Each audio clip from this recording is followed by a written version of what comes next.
This is Dance Studio 411, where we answer your real-life questions about your toughest studio life predicaments.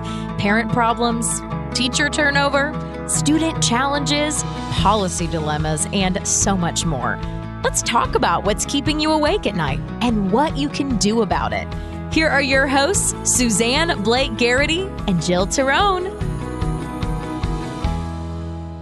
Welcome, everyone, to this episode of our Dance Studio 411 podcast. It is your OG hosts, Suzanne, myself, and Jill. Welcome. Hi, Suzanne. Thanks. This is exciting. It's been a while since we've recorded together. I know, and we're taking on a topic that is near and dear to our hearts here. It's 4 ways to increase your preschool dance student enrollment. I know at my own studio and all of our listeners, the preschoolers are so important if you do teach this age group. And we know it's been a long run of difficulty with the dance studio enrollment, given the situations we've been facing with the pandemic. But we're excited today because we're going to share a lot of easy to implement tips, right, Jill? That's what we're all about. Make it easy and fun. It is definitely easy. It is definitely fun. And we want to create that magic at your studio with this younger age group. As you mentioned, Suzanne, this group tends to be one that we always want to have a constant influx coming in. And it's such a great age because we can do things year round, and it's not necessarily always dependent on a specific season or a time of the year. Exactly. And you know, the preschool age group has been, at least what we've learned, sort of the one, I won't want to say forgotten, but parents have had a hard time reintroducing them into activities because of so many concerns over health and safety and availability of vaccinations for this age group. But we think that we're seeing some good signs of forward progress, and we want to make sure that in the episode today that you take away some real actionable tips with some information we have that we think will just give you that little boost, especially as you turn the calendar year, or if you're looking to get more dancers in before your recital time. Yeah, I think this is a great time for this podcast. Really good, timely information. And Suzanne, that ties right into one of the things that we really want to share today, and that has to do with our pulse survey. And it's wonderful because we have really great industry data. We were able to send out a recent survey to dance studio owners all across the United States and into Canada. And we had some really fantastic findings from this survey. So we're going to share important data from that. This was a great sample from all the dance studio owners. We had over 500 responses. So we really have some very credible information to share. So Suzanne, why don't you talk a little bit more about this pulse survey and what we're going to discuss today? Absolutely. Yeah. We'll start with the data and really work into then the 4 marketing strategies. So the pulse survey data that we get has been consistently, we've been asking, how is your enrollment at this time this year compared to last? So we're looking at current time frame against last year when things were really locked down and closed. And the good news is that over 67% of studios are reporting an increase in enrollment year over year. So we're seeing that trend of yes, our numbers are up, which is great. And only 15% saying enrollment has decreased compared to last year. And we know there's certain parts of the country or parts of the world that are having a little more difficulty re-entering. But what's interesting is when we drill into the question for our members and our listeners and our customers of, is there a deadline that you have at your studio for participation in shows? Because for many studios, it was easy to enforce this enrollment deadline, right, Jill? You could be like, you got to get in and you can't participate in the recital. But I mean, you look at the changes from last year. What happened? I know everything is quite different now. And it used to be very easy to implement that deadline. It might be end of December for some studios or end of January even, or even later. But now we're seeing that that's not quite the case, Suzanne. So explore those findings a little bit so that this will give some encouragement and some good insight into what some studio owners might be able to do as we head into January. Yeah, a lot of our members and our customers will come to us and say, is this normal? Is this typical? Is this what other people do? And so we asked all of our pulse survey participants, do you have an enrollment deadline to participate in your spring recital? And of the ones that did respond, 70% of them did.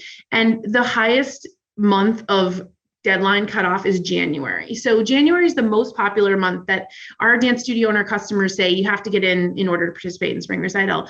But a fast follow on that is we're seeing an increase still in February. People pushing that enrollment deadline out till the end of February. And we're going to talk a little bit about that today when we talk about marketing for your preschool age group.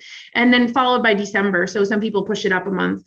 Some people have been taking this supply chain situation seriously and trying to get some orders in, but we have some tips on that too. So of the age group, though, that people are delaying their costume ordering or delaying that age group of enrollment, it's most definitely age 6 and under. We're seeing the population of kids that studios are delaying on, waiting on, extending that enrollment. So if you're listening to this and you're feeling that too, you're in the right place. You're not alone. Just like you said, we get that question very often in our group and from our studio owner members, and you are definitely not alone. So if these stats and these figures sound familiar to you, you are in right where the majority of our studio owners are. Exactly. So I think that once you have that data at hand, you can kind of use that to your advantage and know that, there's nothing wrong here. We're going to help you try to get that second wave of dancers in. If you do a spring recital, we do see popularity of some shorter sessions popping up. So if whether you're looking to just do a short-term preschool session, or if you really are trying to build some class enrollment for your recital season, let's get into it, shall we? Yeah, let's dive right in. We have these 4 ways to help you. So Suzanne, number 1, making sure that your website is up to date. This is definitely near and dear to my heart, something that I'm always really working hard with our members on. And it's difficult to do because we're busy. Everybody's so busy. So busy. We always joke about this. The website updates are akin to when it feels like you've cleaned your kitchen and all the dishes are put away and the dishwasher is emptied. And you're like, look at this clean kitchen. And then 3 kids come in and put their dishes in the sink. That's what website updates feel like. You get it perfect. It's all great. And then you're like, oh, we have to update something else, Yeah, that's a great comparison. I like that. It's definitely one of those things where it's an ongoing task. So if we could get some advice to our listeners today, my best little tidbit is schedule time once a month, or as often as you think you can. Maybe it's every 6 weeks. Maybe it's once a week where you just have a cup of coffee and spend 20 minutes, but looking at your website and making sure that things are up to date, because that is going to be a first line of defense. If somebody is looking for some classes for preschoolers and that age group, they're going to be coming to your website. Exactly. And some of the things that we see gaining popularity, if you haven't had a chance to update this on your site, parents are looking for not only the schedule, but they're looking for what to expect in a typical class. We've noticed this trend and having to really spell it out for parents more. This is what we can expect. This is a typical structure of a class. How do you dress for class? All the instructions we have to give leading up to like just walking in the front door, because we've had to make a lot of changes to our studio of entering and exiting and waiting rooms and not waiting rooms. So be the parent for a second. There's a lot of information that a new to dance parent has to absorb before they even get that child on the dance floor. Absolutely. And it's really key that this is where you can really set yourself apart and thrive in this industry, because if you're preparing that parent, and like you mentioned, Suzanne, these are new to dance parents. They're not veterans where they've had, older siblings, and these are kind of brand new people, brand new families. So they're in a position too where things are a little scary right now. So we want to make sure that they feel very comfortable. They feel very prepared, and they have all of that information right at their fingertips, and they can almost visualize coming into your studio. So graphics, imagery, videos. Mm-hmm. This is a great place to do some Instagram stories, reels. Take that video camera, give them a tour, have that be part of your welcome series when they come in and they request information from your website. Yeah, we can't stress it enough. We see too many dance studio owners making the mistake of spending all kinds of digital marketing ad spend, and they're sending people to a website that is missing information that is just simply the decision maker. So maybe if you have time, to your point, schedule it. But if you have someone on your staff or someone who's a parent of a preschooler, ask them, say, can go to our website and tell me, where are you getting stuck? What questions aren't being answered here so that I can make this website better. And that time that you feel like you don't have, it is going to be the best time you invested into your business right now, specifically for these preschool dance parents. Yeah. And one last thing on the website too, if you're sending them, whether they're coming from your social media, whether it's a paid ad, however they're finding your website, make sure where they're landing has a call to action and make that be something that they have to do. So is it, fill out this form for more information and make it very short and simple. Just get the least amount of details that you need to make an impact and get back to them. Is it to physically do something, whatever it may be, give them the path to do that next step. Good segue, Jill, into our second popular and most effective marketing strategies to increase your preschool dance enrollment is that you've got to make it easy to try dance. We have polled our members, we have surveyed them. Free trial classes continue to outpace the effectiveness of paid trial. This isn't the podcast about paid versus free. We can talk about that in another episode. Both are correct, both are right if you have the system for it. But let's just talk about second most effective strategy for building your preschool enrollment is make it easy to try dance. So if you have a set of time, I do know that I hear you. It's more complicated because of all of the health and safety issues, but you can do this. You can do it. Everybody listen, you can do it. You could set a week where you say, this is going to be the week of our try dance week, and you pick the classes that you feel you need to boost the enrollment in. That's your blitz. That's your campaign. Or Jill, we've seen it, and it's also super effective, is this like one day try dance. It's not really a camp, but it's a sampler class where there's a theme that works too. Yeah, we've seen both be very effective. So if you're thinking about trial classes and you're working your way toward that, or you think that it's not worth it, it definitely is worth it. So, hear Suzanne and I tell you that you can do this, and then just figure out what that looks like and what's best for your studio. Again, we're dealing with regulations. We're dealing with different mandates that are happening, and things, some are loose, some are not. So whatever works best for your studio, but get them in to try the class. Whether I've seen some studios have just huge success with these days. So they have a whole day where they have these mini little sessions for the different classes and the different age groups so that you can come in and try multiple things all at once. So that works really well. Or like you said, spread it out over the week and just contain it to that particular week, but get the bodies in to start moving and have fun. So once they're in the door too, Suzanne, that's a very important thing. Make sure that they're welcomed in really well, and make sure that they know where to go and where they're putting their belongings and what to expect next, because both the parent or the guardian and that child are coming into a studio that is very new to them. It's a new experience.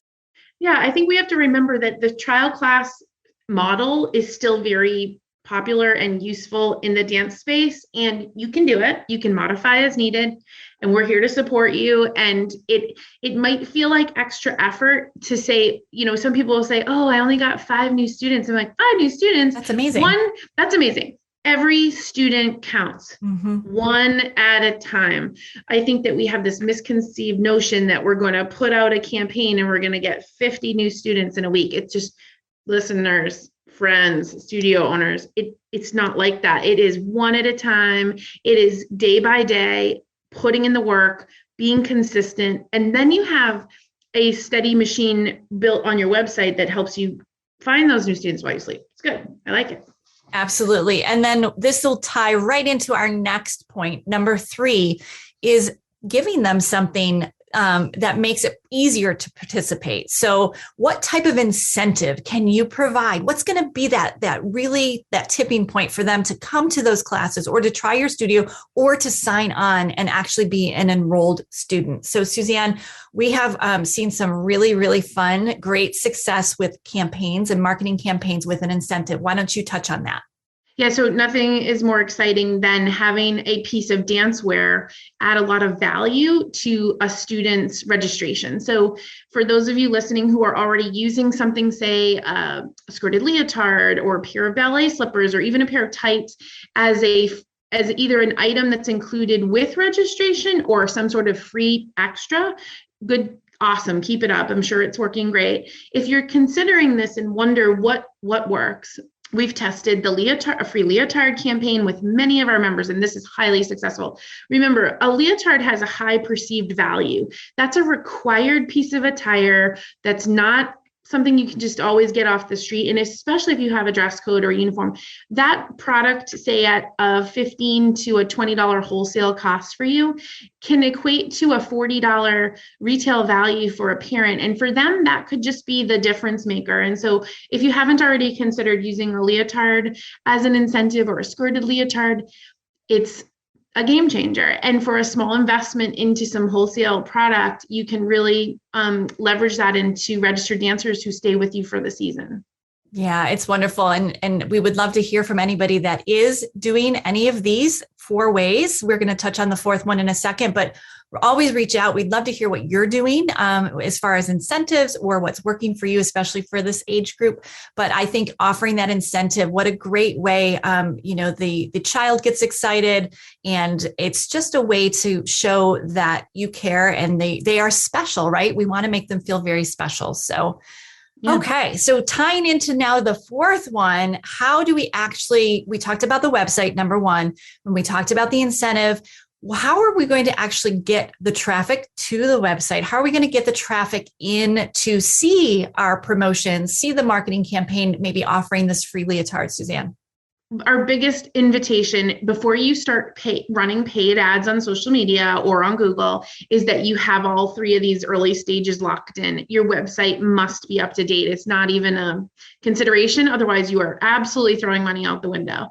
Number 2, you have to give them a path. And if it's not a free trial class, at minimum, it needs to be either some sort of an opt-in form, Jill, like you said, to capture that lead, because it's unlikely they're going to register on the spot. Get them to give up some information to you. The incentive is such a cool thing to run in an ad, right? You can put a pretty picture of a leotard, or you can really add the buzz to that on your social. So Facebook, of course, is well built to find your targeted demographic. And Jill, you have so much experience with behind the scenes on paid ads. I think what we want to remember, even when we look at our members who are stuck, is that most people don't travel more than 10-mile radius to your dance studio. And so it's easy to think everybody's a potential customer, but it's really not. I mean, if you look at the type of dance studio you're serving, if we're talking about preschoolers, probably they're women in the ages of, say, 25 to 45. Like, there's different ranges you can zone in on to try. I mean, if you go too narrow, you can miss. I mean, some grandparents might take their kids, but what if you sort of that sort of cautionary tale, but good money spent? Like, what has been your experience here? Yeah, definitely. If you're just trying out any type of paid advertising to get started, make sure that you're looking at the demographics. There is a way that you can, like you mentioned, hone in and pull the targeting in so that you're only showing your ad and serving it up to people that are within drive time.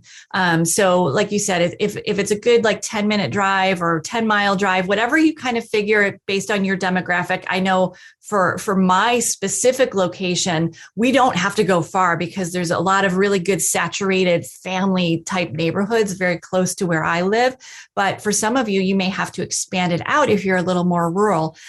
Check in and making sure that once your ad is running, how is it doing? Is it serving up to the right people? Are you getting the right inquiries? Sometimes you're not going to. Facebook doesn't hit it all the time.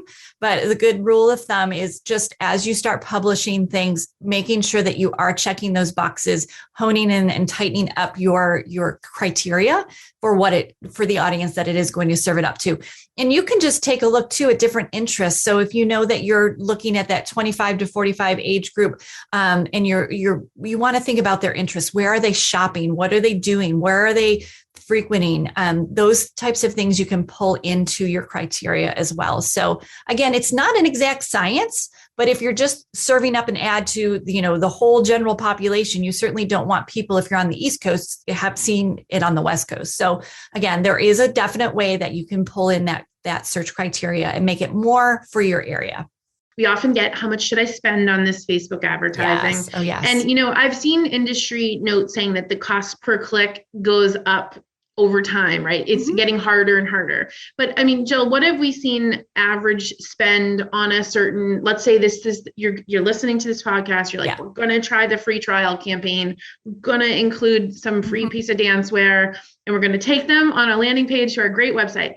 What should a studio owner expect to spend on a campaign on Facebook that would be possibly effective? That's a great question. So the simple answer to that is the more you spend, the more results you're going to get as far as traffic.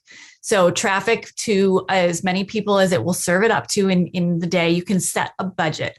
So starting to think about how much do you want to spend overall? That's where it's so individual based on the studios that I'd like you to think of it in terms like that. So if you are, you set aside and you want to spend $200 for this particular ad, that's your budget, and you can put it out over time. So it will spend a certain amount of money each day until it reaches that full amount. So you decide. I mean, if you only want to spend $10 a day and run it for 5 days and spend $50, try it out. If you have a little bit more money and it's doing well and your ad is definitely pushing a lot of traffic to that really optimized website that gives them a good path for their trial class that has the incentive, then you can do, as much as you feel comfortable. So there's really no right or wrong. And it's just simple rule of thumb. The more you spend, the more people will see your ad, and the more people will click through and get to where you need them to be. So again, sit down, do some budgeting, figure out what works for you. How much is it worth to run this ad? And you won't know until you try. So we have studio owners who have tried some ads, and based on what they're showing or what is happening or the time of year, they've just said, oh, this is not good. It didn't work so well. And then we have other studio owners like, this is a no-brainer. This was so great. This worked really well for me. So again, try it, see what happens. And if it's not working, take a look at your ad copy, take a look at what's being said in the actual text below the ad, take a look at the imagery. Make sure that you're showing imagery of happy, smiling children, or if you are completely masked still in your studio and you want to show that for safety reasons, but just make these pictures appealing to your audience. So we don't want to necessarily put out an ad that would not appeal to that particular audience. So, well, we could talk about digital marketing all day. We love it. We are passionate about it. We hope that you get inspired by this. And I know, Jill, you've put together an awesome little extra special bonus for our podcast listeners. Why don't you tell them about that? So we have a nice little sampler of some graphics and the actual way that you can display your campaign and some tips and tricks. So really kind of taking what we've talked about today, but we're going to give you a little free resource that you can use. And if you want to go to dancestudioowner.com/preschool-marketing. So again, dancestudioowner.com/preschool-marketing. You will find a nice little sampler of what you can do. There are graphics that you can use and then some tips and tricks. So be sure to visit that. We'll also post the link in the recording here so that you can just click through if you're listening while you're driving, or if you're out for a walk, or whatever you may be doing at the studio. We want to make sure that you have that. So look for the link and you can click through and grab that resource. Yeah, exactly. It's a little sample we provide our members at Dance Studio Owner ongoing resources with a full campaign. So if you are curious about what do we do here and you want that little jump start, I promise you that this will help get your wheels spinning on some ideas. And of course, we would love to say hello to our current members who are listening. And if you're thinking about becoming a member, definitely visit dancestudioowner.com to learn more. We would love to have you, help you as you build your preschool enrollment all year round. And know that we are confident that dancers are coming back to class. You are industry-wide, we're seeing a trend of enrollment increase, but know that you're not alone, because the preschool market is the area that is kind of on the lag because of those variables we talked at the beginning. But we're here to help, and we know they're coming back, and we're excited for your studio to continue to grow and thrive. And we hope that this podcast helped you keep your passion for dance alive one more day in any way that we could help. Definitely. Thanks for all your insights, Suzanne. We really appreciate it. Thanks for listening to this episode of Dance Studio 411. Visit us online at dancestudio411.com for more great resources and to submit a question for a future episode. Our number one goal is to help you build a successful dance studio business and keep your passion for dance alive.